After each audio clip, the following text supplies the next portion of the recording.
पिछली क्लास में हमने प्रश्न संख्या 8 पर हम चर्चा कर रहे थे। तो राजस्थान के शारदीय मौसम मानसून, राजस्थान के शारदीय मानसून के संदर्भ में कौन सा कथन सही नहीं है पूछ रही है। तो नहीं है तो इस अवधि में कुछ हवाएं भूमध्य सागरीय चक्रवातों के संपर्क में आने के बाद वर्षा लाती है। अगर बात करें शारदीय मानसून की, तो शारदीय मानसून में कौन सी भूमध्य सागरीय जो चक्रवात होते हैं उन चक्रवातों के संपर्क में आने के बाद जो है वर्षा लाती है। कौन सी हवाएं? मानसूनी हवाएं। तो ये कथन तो बिल्कुल सही है। इसके पश्चात हिमालय के उत्तर में एक अत्यधिक विकसित दबाव केंद्र, हिमालय की जो उत्तर दिशा है उस उत्तर दिशा में एक अत्यधिक विकसित दबाव केंद्र सर्दियों में वर्षा को क्या करता है?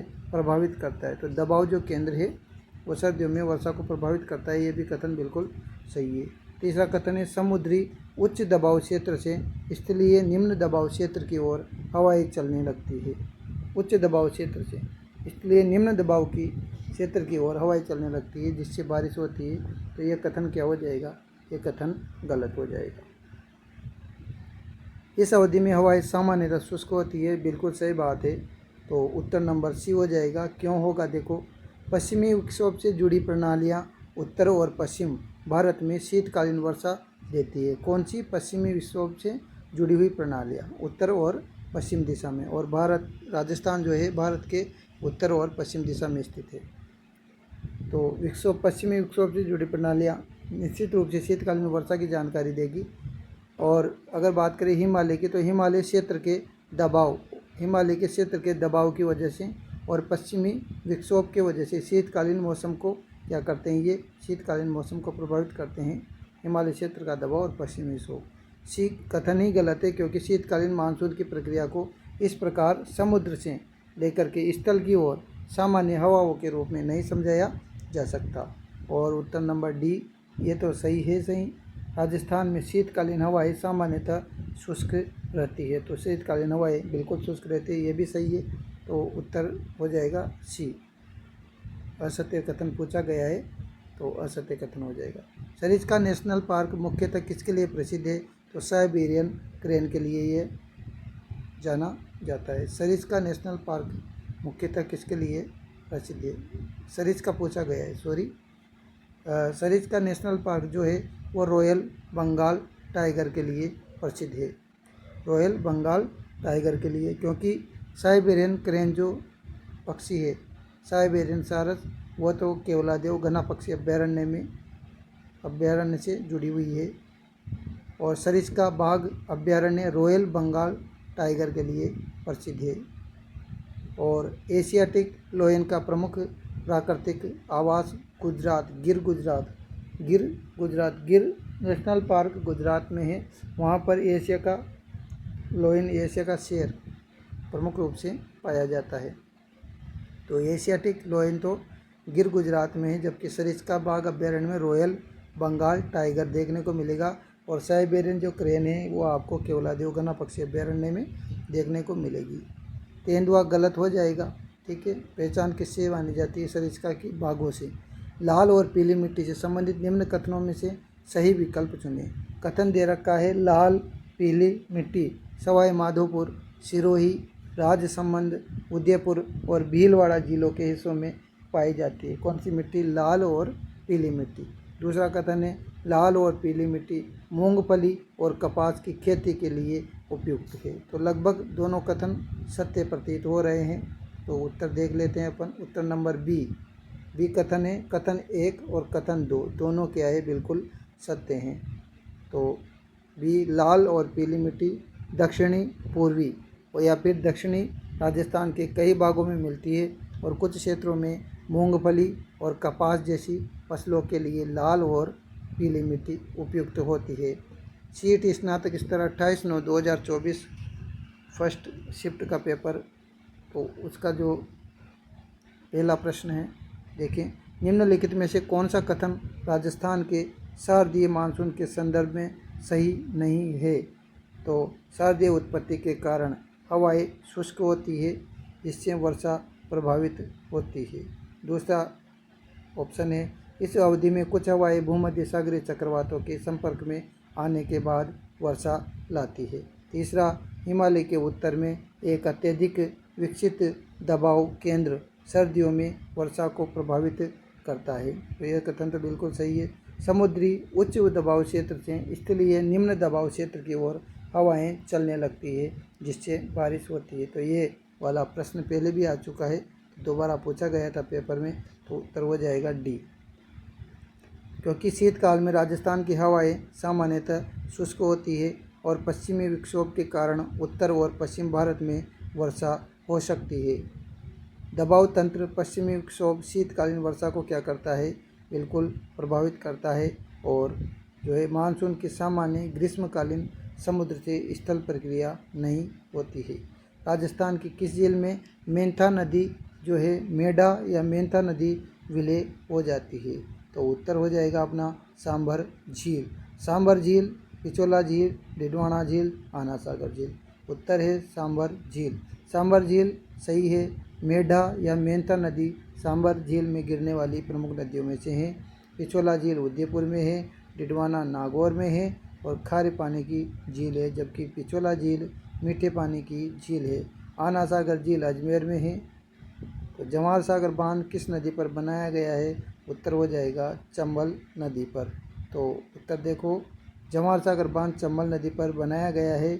सतलुज की बात करें तो सतलुज जो नदी है वो उत्तर भारत की नदी मानी जाती है, सतलुज नदी। साबरमती पर जवाहर सागर बांध नहीं है, और बांडी नहीं है, ये बांडी है। कौन सी नदी है? बांडी नदी। बांडी नदी का भी इससे संबंधित नहीं है। आगे बढ़ते हैं। नीचे दो कथन दिए गए हैं। चंबल परियोजना मध्य प्रदेश और राजस्थान की संयुक्त परियोजना है। मध्य प्रदेश और राजस्थान की संयुक्त परियोजना है, बिल्कुल सही प्रतीत हो रहा है प्रश्न। कथन माही ऊर्जा परियोजना राजस्थान में उदयपुर के पास में है। माही ऊर्जा परियोजना, देखें उत्तर कौन सा होता है? उत्तर होता है डी। कथन एक सही है, लेकिन सेकंड वाला गलत है, क्योंकि माही परियोजना डूंगरपुर बांसवाड़ा में देखने को मिलेगी। देखो विस्तार देखें इसका। चंबल परियोजना राजस्थान मध्य प्रदेश की संयुक्त परियोजना है, जबकि माही बजाज सागर परियोजना बांसवाड़ा क्षेत्र से संबंधित है, डूंगरपुर बांसवाड़ा क्षेत्र से। निम्नलिखित में से कौन सी ताज़ा पानी की झील है? पचभद्रा, सांभर, उदय सागर या डिडवाना? तो अगर बात करें ताज़ा पानी की झील, क्या पूछा है इसने? ताज़ा पानी की झील, तो ताज़ा पानी की झील कौन सी हो जाएगी? उदय सागर। उदय सागर जो झील है। पचभद्रा जो है खारे पानी की झील है। सांभर झील भी खारे पानी की प्रसिद्ध झील है। उदय सागर झील कौन से पानी की झील है? मीठे पानी की झील। कौन सी हो जाएगी? उदय सागर झील। डिडवाना खारे पानी की झील है। तो उदय सागर झील, पिछोला झील मीठे पानी की है।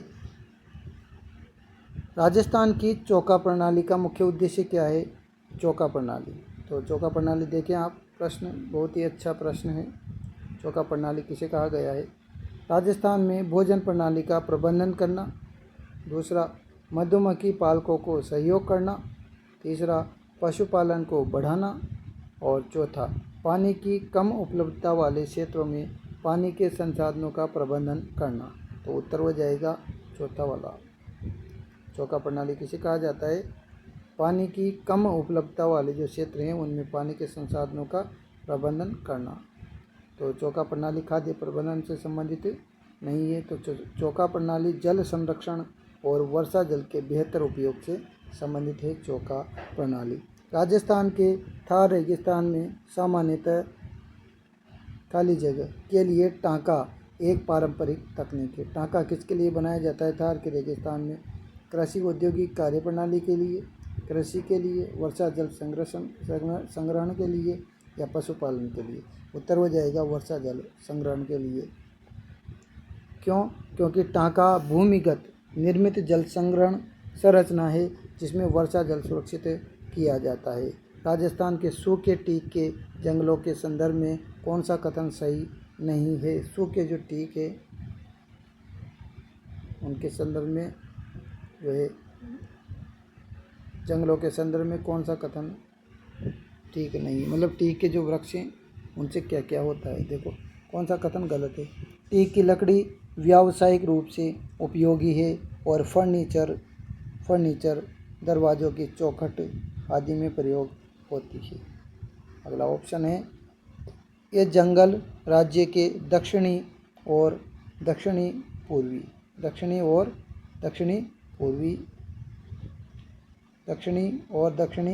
पूर्वी हिस्सों में स्थित है।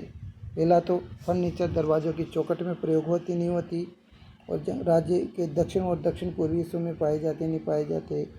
तीसरा है, सामान्यतः इन वृक्षों की ऊंचाई 9 से 13 मीटर तक होती है। 9 से 13 मीटर तक इनकी ऊंचाई होती है। और चौथा ऑप्शन है अपने पास, इन क्षेत्रों में वार्षिक वर्षा 150 से 200 सेंटीमीटर तक होती है। तो उत्तर नंबर डी हो जाएगा गलत कथन। इन क्षेत्रों में वार्षिक वर्षा 150 से 200 सेंटीमीटर तक होती है। उत्तर नंबर गलत। क्या पूछा गया है यहाँ पर पूछा गया है कौन सा सही नहीं है। तो गलत कौन सा हो जाएगा, 150 से 200 सेंटीमीटर यहाँ वर्षात नहीं होती। व्याख्या देखें तो सागौन की लकड़ी मजबूत और बहुत ही उपयोगी होती है। राजस्थान में सागौन के वन मुख्यतः दक्षिणी और दक्षिणी पूर्वी क्षेत्रों में मिलते हैं। शुष्क सागौन वनों के वृक्षों की ऊंचाई सामान्यतः क्या होती है, लिमिटेड होती है।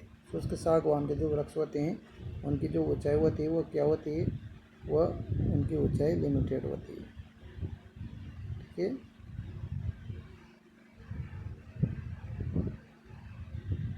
और राजस्थान के इन इनकी जो वास्तविक जो वर्षा है 150 से 200 सेंटीमीटर के बराबर सामान्यतः नहीं होती। तो ये कथन क्या हो जाएगा, बिल्कुल गलत हो जाएगा। टीक के वृक्ष यानी कि सागवान के वृक्ष। आगे देखें, सरिस्का नेशनल पार्क मुख्यतः किसके लिए प्रसिद्ध है। तो सरिस्का रॉयल बंगाल टाइगर के लिए प्रसिद्ध है। ठीक है। साइबेरियन क्रेन आपको जो है केवलादेव घना पक्षी अभ्यारण्य भरतपुर में मिलेगी। एशियाटिक जो लोयन है उनका आवास गिर गुजरात है। तेंदुआ जो है इसकी पहचान नहीं है। लाल पीली मिट्टी सवाई माधोपुर, सिरोही, राजसमंद, उदयपुर और भीलवाड़ा के जिलों के हिस्सों में पाई जाती है। बिल्कुल सही है। लाल पीली मिट्टी मूंगफली और कपास की खेती के लिए उपयुक्त है। दोनों कथन बिल्कुल सही है। शायद ये प्रश्न दोबारा आ चुके हैं। 2011 की जनगणना के अनुसार राजस्थान के किस जिले में महिला साक्षरता की दर सबसे कम थी। बहुत ही अच्छा और रॉयल क्वेश्चन। 2011 की जनगणना के अनुसार राजस्थान के किस जिले में महिला की जो साक्षरता जो दर थी वो सबसे कम पूछ रही है। सबसे कम किस में कहाँ पर थी। तो ऑप्शन है अपने लिए, सबसे पहला ऑप्शन है बाड़मेर, दूसरा ऑप्शन है गंगानगर, तीसरा है बांसवाड़ा और चौथा है जालोर। तो सबसे कम जो साक्षरता जो प्रतिशत था वो कहाँ का था, जालोर का। यहाँ पे देख लेते हैं, जालोर में सबसे कम। सही। 2011 के आंकड़ों में महिला साक्षरता दर सबसे कम जिलों में कौन सा स्थान था, जालोर का स्थान था। तो जालोर अपना आंसर हो जाएगा। आगे बढ़ते हैं। राजस्थान में कंजर जनजाति अधिकतर कोटा में, बूंदी में, बारा में, झालावाड़ में, भीलवाड़ा में, कोटा, बारा, बूंदी, झालावाड़, भीलवाड़ा, उदयपुर, अजमेर और अलवर के इलाकों में पाई जाती है। कंजर जनजाति में परिवार के प्रमुख को कोतवाल के नाम से जाना जाता है। तो कथन देखिए आप, कौन सा कथन सही है। तो उत्तर नंबर डी, कथन एक सही है लेकिन कथन नंबर सेकंड गलत है। क्यों है, क्योंकि राजस्थान में जो कंजर जो जनजाति होती है वो कंजर जनजाति कोटा, बारा, बूंदी, झालावाड़, भीलवाड़ा, उदयपुर, अजमेर और अलवर के इलाकों में बिल्कुल पाई जाती है। लेकिन कंजर जनजाति के प्रमुख को कोतवाल नहीं कहा जाता है। तो ये कथन क्या हो जाएगा, बिल्कुल गलत हो जाएगा। नेक्स्ट प्रश्न है, देखो सही कंजरों का राजस्थान के विभिन्न पूर्वी और दक्षिणी पूर्वी यानी कि एक तो पूर्वी इलाका और एक दक्षिणी पूर्वी इलाका, इन जिलों में वितरण है कंजर जनजाति का। जबकि दिए गए सेकंड कथन को सही नहीं माना गया है। सीट स्नातक 28/9/2024 शिफ्ट फर्स्ट का जो पेपर हुआ उसमें भूगोल के निम्न प्रश्न थे। प्रश्न संख्या 13, निम्न कथनों में से कौन सा कथन खेतड़ी ताम्र शोधन संयंत्र के संदर्भ में सही नहीं है पूछ रहा है। कौन सा सही नहीं है। यह राजस्थान के बीकानेर जिले में था। तो खेतड़ी ताम्र शोधन केंद्र बीकानेर में तो हो ही नहीं सकता। इसका गंधकीय तेजाब संयंत्र और उर्वरक संयंत्र भी है। तीसरा, यह कथन एक एकीकृत तांबा खनन सह अयस्क शोधन संयंत्र है। और चौथा है, यह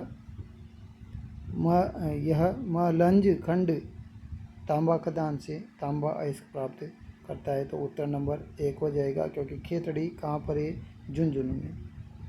खेतड़ी कॉपर कॉम्प्लेक्स में सल्फ्यूरिक एसिड आदि से संबंधित संयंत्र है। सल्फ्यूरिक जो एसिड होता है उससे संबंधित जो है संयंत्र है ये।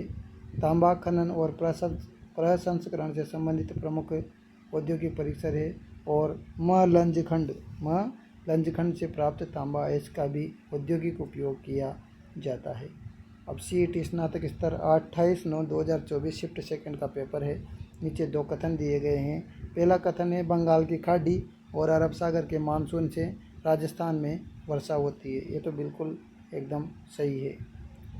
ठीक है, बंगाल की खाड़ी का मानसून राजस्थान में बिना अधिक वर्षा किए हुए गुजरता है, क्योंकि इसके गुजरने के मार्ग में किसी प्रकार का व्यवधान नहीं है। तो ये कथन बिल्कुल असत्य प्रतीत हो रहा है। तो क्या हो जाएगा? उत्तर नंबर बी। कथन 1 सही है, लेकिन कथन नंबर 2 गलत है। क्यों है? देखो व्याख्या। राजस्थान में अरब सागर और बंगाल की खाड़ी दोनों शाखाओं से मानसूनी बरसात होती है। कथन 2 का कारण जो है गलत है। दोनों शाखाओं से होती है, तो बीच में तो अरावली पर्वतमाला आती है, तो बिना व्यवधान तो जा ही नहीं सकता मानसून। गुजरने के मार्ग में किसी प्रकार का व्यवधान तो है। कौन सी? अरावली पर्वतमाला का। आगे देखो, प्रश्न नंबर 2, राजस्थान का निम्न में से कौन सा बांध जल विद्युत शक्ति का उत्पादन करता है?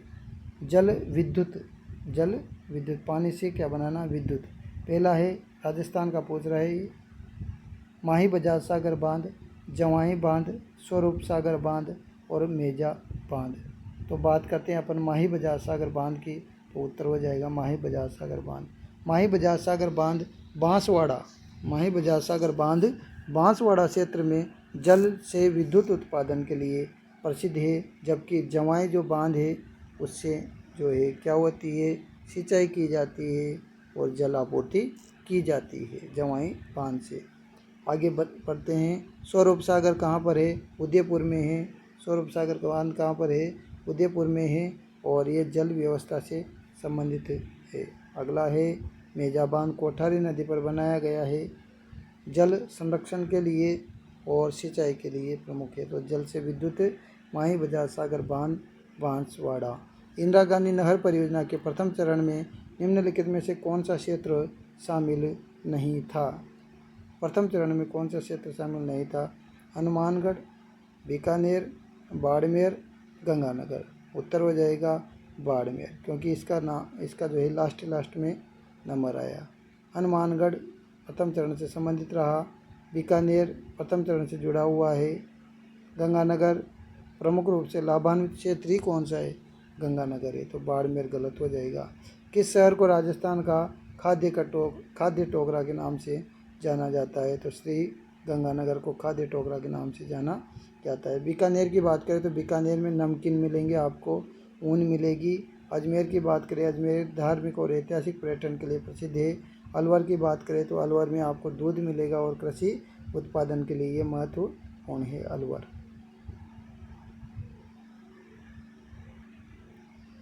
श्री गंगानगर की बात करें तो श्री गंगानगर सिंचाई और कृषि उत्पादन के कारण इसे राजस्थान का खाद्य टोकरा कहा जाता है। राजस्थान कृषि अनुसंधान संस्थान निम्न में से किस शहर में स्थित है? कृषि अनुसंधान संस्थान, ठीक है। उत्तर हो जाएगा जयपुर, और जयपुर का भी शायद दुर्गापुरा है। तो जयपुर राजस्थान कृषि अनुसंधान संस्थान दुर्गापुरा जयपुर में स्थित है। माउंट आबू की बात करें तो माउंट आबू में नहीं है। माउंट आबू सिरोही में तो सिर्फ गुरु शिखर पर्वत चोटी है। जोधपुर में अन्य कृषि अनुसंधान संस्थान है। उदयपुर की बात करें तो उदयपुर में कृषि विश्वविद्यालय है। उदयपुर में क्या है? उदयपुर में कृषि विश्वविद्यालय है। कृषि विश्वविद्यालय और अनुसंधान संस्थान भी है। लेकिन ये वाला जो प्रश्न है ये वाला दुर्गापुरा जयपुर में है। नरमा राजस्थान की किस फसल से संबंधित है? नरमा को अन्य किस नाम से बोला जाता है? चाय, कॉफ़ी, जूट या कपास? तो कपास का नाम ही क्या है? नरमा। ध्यान रखिए, कपास का नाम क्या है? नरमा। तो उत्तर हो जाएगा नरमा। जबकि जूट क्या होती है? जूट रेशेदार फसल होती है। जूट क्या होती है? जूट रेशेदार फसल होती है। तो कपास, नरमा, कपास अगर बात करें नरमा की, तो नरमा जो होती है वो कपास की एक प्रमुख किस्म का प्रकार है। नेक्स्ट है, कृषि के उद्देश्य से राजस्थान राज्य को कितने कृषि जलवायु क्षेत्रों में विभाजित किया गया है? कृषि के उद्देश्य से पूछ रहा है ये। कृषि के उद्देश्य से कितने भागों में इसको बांटा गया है? तो ऑप्शन है 10, 12, 20, 8। तो उत्तर हो जाएगा कृषि नियोजन के लिए राजस्थान को 10 कृषि जलवायु प्रदेशों में बांटा गया है। कितने में? 10 कृषि जलवायु प्रदेशों में बांटा गया है। ठीक है। राजस्थान में कपास का सबसे अधिक उत्पादन करने वाला जिला कौन सा है? बताइए कौन सा वाला जिला हो सकता है सबसे ज़्यादा कपास का उत्पादन करने वाला? बीकानेर, श्रीगंगानगर, जैसलमेर या झुंझुनू? तो कपास सबसे ज़्यादा कहाँ उगाई जाती है? कपास सबसे ज़्यादा श्रीगंगानगर में उगाया जाएगा। तो कपास के लिए कौन सा प्रसिद्ध है? कपास की बात करें तो कपास के लिए श्रीगंगानगर। नेक्स्ट, बीकानेर की बात करें तो बीकानेर में कपास का उत्पादन होता है लेकिन गंगानगर से कम होता है। गंगानगर में सिंचाई सुविधा और उपयुक्त कृषि परिस्थितियों के कारण कपास का प्रमुख उत्पादक जिला है। जैसलमेर में तो बहुत ज़्यादा शुष्कता है, इस वजह से कपास का उत्पादन सीमित होता है। झुंझुनू की बात करें तो झुंझुनू में कपास का सर्वाधिक उत्पादक जिला नहीं है। निम्न में से राजस्थान की सबसे बड़ी जस्ता उत्पादक खदान कौन सी है? जस्ता उत्पादक जो खदान पूछी जा रही है यहाँ पे, जस्ता उत्पादक खदान कौन सी है? तो चलते हैं। फर्स्ट ऑप्शन है सिंदेसर खुर्द खदान, जावर खदान, कायड़ खदान और रामपुरा आगोचा खदान। तो रामपुरा आगोचा जो खदान है वो सबसे ज़्यादा जस्ता उत्पादन खदान है।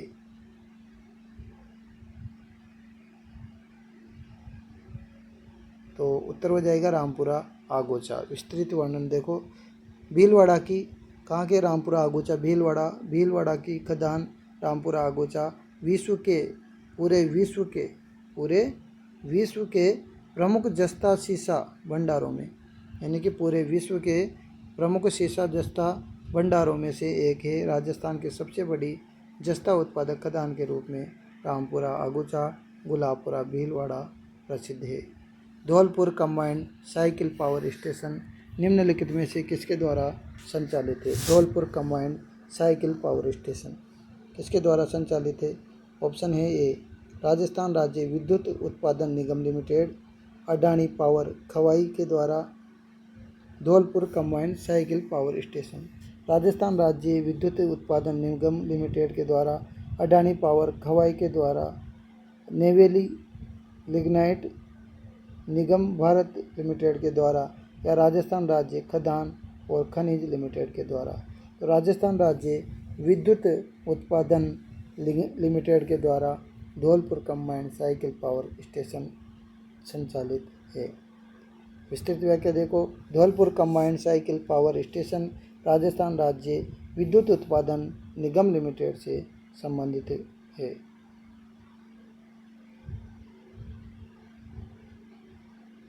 निम्नलिखित में से किस राज्य में सौर ऊर्जा उत्पादन क्षमता सबसे अधिक है? कौन सा राज्य है? तमिलनाडु, कर्नाटक, केरल या राजस्थान? उत्तर हो जाएगा राजस्थान।